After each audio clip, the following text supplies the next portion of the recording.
By कोलू ऐश्वर्या।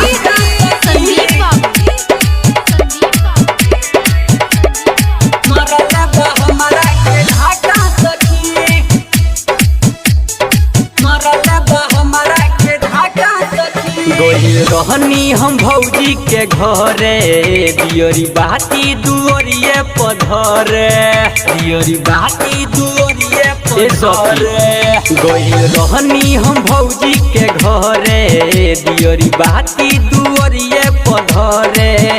कोइले रनी झार झूर जल सखिए के मुन कोइले रनी झार झूर जल सखिए के मुन लेके आई चार चाका सखी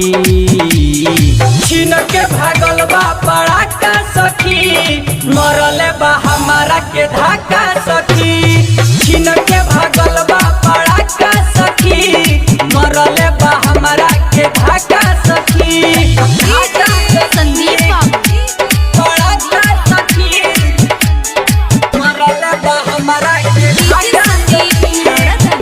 म्यूजिक बाय सखवा। आजू के दिन मोर जतरा बा फेल हो रहे छुछु नर गिरा देलस तेल हो दहिया मोर करता चटर चटर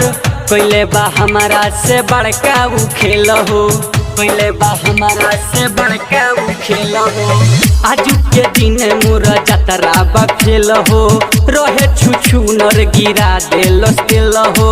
दहिया मोर करता चटर चटर कोइले बा हमारा से बड़का उ खेल हो बड़का उ खेल मोर जीहुआ डराही जो बदलस भड़काई मोर जीहुआ डराही जो बदलस भड़काई देखली हले काका सखी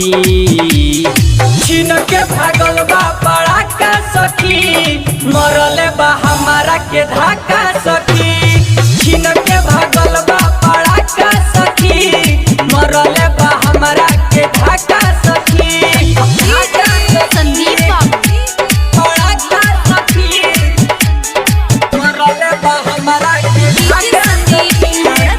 बाय कोलू ऐश्वर्या। पता कोई नाम होवे कमेश्वर कौन जात होवे बेटा हके कर रंजित राही जुआ खेलेला रात भर टाइटरा कसवा देखावेला भेपर टाइटरा कसवा देखावेला भेपर पता कोई नाम होवे कमेश्वर कौन जात होवे बेटा हके कर रंजित राही जुआ खेलेला रात भर टाइटरा कसवा देखावेला भेपर खावेला भेपर हम जाही कैसे घरे गोलू रोहिया में घेरे हम जाही कैसे घरे अमुद रोहिया में घेरे कृष्ण मोहना बाया छा सखी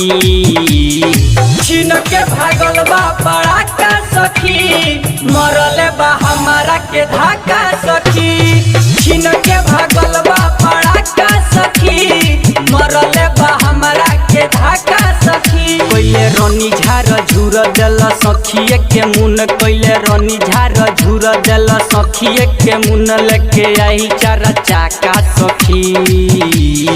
छीन के भागल बा पड़ाका सखी मरले बा हमारा के धाका सखी छीन के भागल बा पड़ाका सखी मरले बा हमारा के धाका सखी। Music by सखवा।